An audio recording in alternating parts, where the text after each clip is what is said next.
बिस्मिल्लाहिर्रहमानिर्रहीम अस्सलाम वालेकुम and welcome to my channel how to learn English. Okay guys, आज की इस ट्यूटोरियल में हम एक्टिव पैसिव का तीसरा वाला टॉपिक पढ़ेंगे। इससे पहले हमने एक्टिव पैसिव के रूल्स पढ़े थे, फिर दूसरी वाली वीडियो में हमने प्रेजेंट इंडेफिनिट टेंस के एक्टिव पैसिव किए थे। आज हम प्रेजेंट कंटिन्यूअस टेंस के एक्टिव पैसिव पढ़ेंगे। बेसिक ग्रामर से रिलेटेड तमाम टॉपिक्स देखने के लिए अब हमारे YouTube channel how to learn English को सब्सक्राइब कीजिएगा।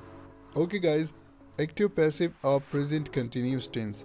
तो जब हमारे पास कोई सेंटेंस एक्टिव फॉर्म में होगा अफर्मेटिव और हम उसे पैसिव में चेंज करेंगे तो उसके लिए स्ट्रक्चर ये हैं कि हमारे पास सबसे पहले क्या होगा, सब्जेक्ट, फिर उसके बाद is being, am being, are being और वर्ब की तीसरी फॉर्म, फिर उसके बाद प्रीपोजिशन बाय और ऑब्जेक्ट लगेगा। जब हम नेगेटिव सेंटेंसेस को चेंज करेंगे तो उसके लिए हमारे पास स्ट्रक्चर ये है कि हमने हेल्पिंग वर्ब के बाद नॉट लगाना है, जैसे कि subject is being, am being, are being, फिर उसके बाद third form of the verb. यहाँ पर आप लोग के ज़हन में ये होना चाहिए कि कंटिन्यूस टेंस में हम बीइंग का यूज़ करते हैं, फिर उसके बाद third form of the verb, फिर उसके बाद बाय और फिर ऑब्जेक्ट। इंट्रोगेटिव सेंटेंसेस को हम किस तरह से चेंज करेंगे तो उसके लिए स्ट्रक्चर ये है कि एज, एम, आर यानी कि हेल्पिंग वर्ब को हम पहले लगाएंगे, फिर उसके बाद सब्जेक्ट, बीइंग, वर्ब की तीसरी फॉर्म, प्रीपोजिशन बाय और फिर ऑब्जेक्ट, लास्ट में हमने क्वेश्चन मार्क को ऐड कर देना है। एग्जाम्पल को आप लोग देख लो।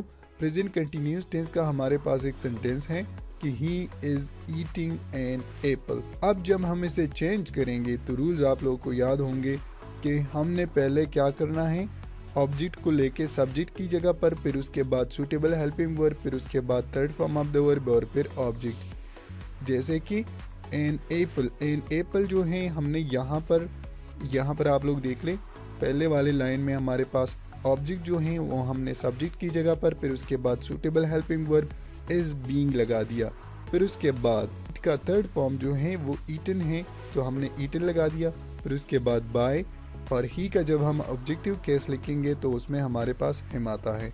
नेगेटिव में हमने क्या करना है कि हमने हेल्पिंग वर्ब के बाद नॉट लगाना है और आप लोग का सेंटेंस चेंज हो जाएगा नेगेटिव में। An apple is eaten by him, an apple is not eaten by him. और इंट्रोगेटिव में हमने हेल्पिंग वर्ब को पहले लगाकर बाकी का सेंटेंस अफर्मेटिव सेंटेंस की तरह लिखना है और एंड में आप लोगों ने क्या करना है, क्वेश्चन मार्क ऐड करना है। दूसरा एग्जाम्पल आप लोग देख लो कि they are writing their notes. इसमें भी हमने सब्जेक्ट को ऑब्जेक्ट की जगह पर, ऑब्जेक्ट को सब्जेक्ट की जगह पर, वर्ब की तीसरी फॉर्म, प्रीपोजिशन बाय और फिर आप लोगों का ऑब्जेक्ट। तो their notes are being written by them. इसमें हमने इन ऑब्जेक्ट को उठाकर यहाँ पर सब्जेक्ट की जगह पर रख दिया, फिर उसके बाद आर बीइंग इसलिए लगा दिया कि हमारे पास जो हैं ये प्लूरल नाउन में आते हैं।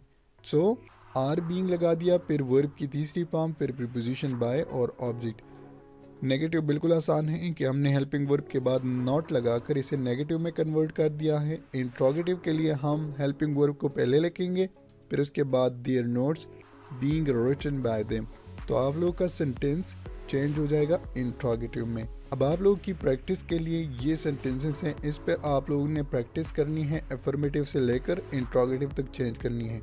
बीच में इन सेंटेंसेस को चेंज करते हुए अगर आप लोगों को कोई प्रॉब्लम हो तो आप लोग वीडियो का उस टॉपिक रिव्यू कर सकते हैं और आप लोग अगर चाहते हैं तो कमेंट बॉक्स में मुझसे पूछ भी सकते हैं। बेसिक ग्रामर से रिलेटेड तमाम टॉपिक्स देखने के लिए अब हमारे YouTube channel how to learn English को सब्सक्राइब कीजिएगा। Thanks for watching.